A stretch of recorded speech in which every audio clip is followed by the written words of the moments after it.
Alright guys, what's going on? I get a lot of requests or questions about this Go Bike, or whatever you want to call it. It's got the dirt bike motor on it off a Suzuki DRZ 125, and the swing arm's been on that, so that's why I switched it over. So basically, me and my buddy just threw this motor up there with 3 motor mounts.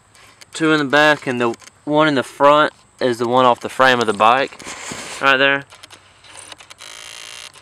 So we just threw it right here in the front. And basically the chain system is just the stock clutch on the bike and the stock chain that came with it. It was a pretty close match to teeth. So stock, like, the thing is so rusted up, it doesn't move. But so we have a tensioner here because the chain stretched all the time because it was one of those crappy no O-ring chains.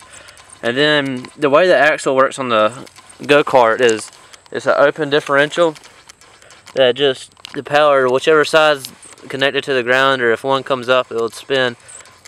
So power is delivered each side. It's just bolted on with a block bearing right here, and then the brakes come up. They're disc brakes, which is pretty nice, but you can't really have anything else. And it's just linkage on each side. The throttle cable comes off the dirt bike motor as usual, somewhere right up here.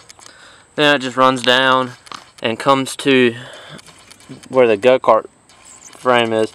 Now it's up here like this because you gotta get it in this little twist thing and you can't get it too tight. So that's how the gas is done, and it's ran up there.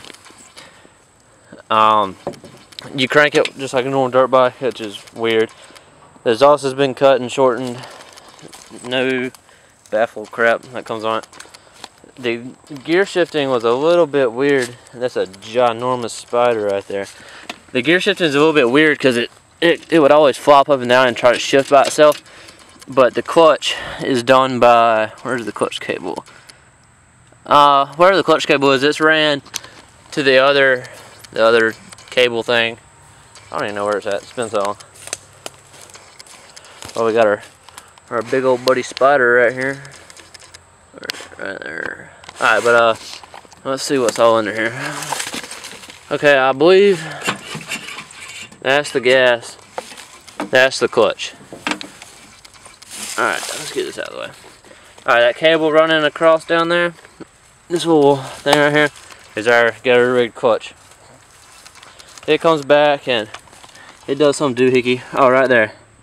There's the clutch cable. So it's just under pure tension when you press it, which it probably wasn't getting engaged all the way, but you know, it was alright. Press the clutch in and shift it. That means there's no brakes, which who really cares if there's no brakes? It didn't go that fast. I wouldn't put it over like 40 miles an hour. We had huge steering issues. The tie rods, everything's rusted. The tie rods wouldn't stay where they are supposed to. So we ended up cutting the whole tie rod and shortening it about 1 inch on each side to get the proper toe.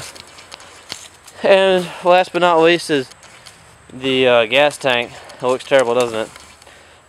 It's just a piece of corrugated steel, probably. Just sat up there. I never had a problem with it. I had that fuel cell right there. I was going to hook to it, but this project just kind of came and went. Four-wheeler at the time, and grown up now, it's just like something to sit here. So I was going to put it back on this and try to sell it, but I don't have the time. Don't really have to want to. Airbox is just plumbed up there with some PVC pipe and just bolted up here. Little bracket. But this should pretty much cover all the questions. But if you happen to have any more, just let me know. And the light was hooked to a separate battery up there, so this thing didn't power anything, or didn't have a battery or whatnot. So I'll catch y'all later. If you got any questions, just let me know.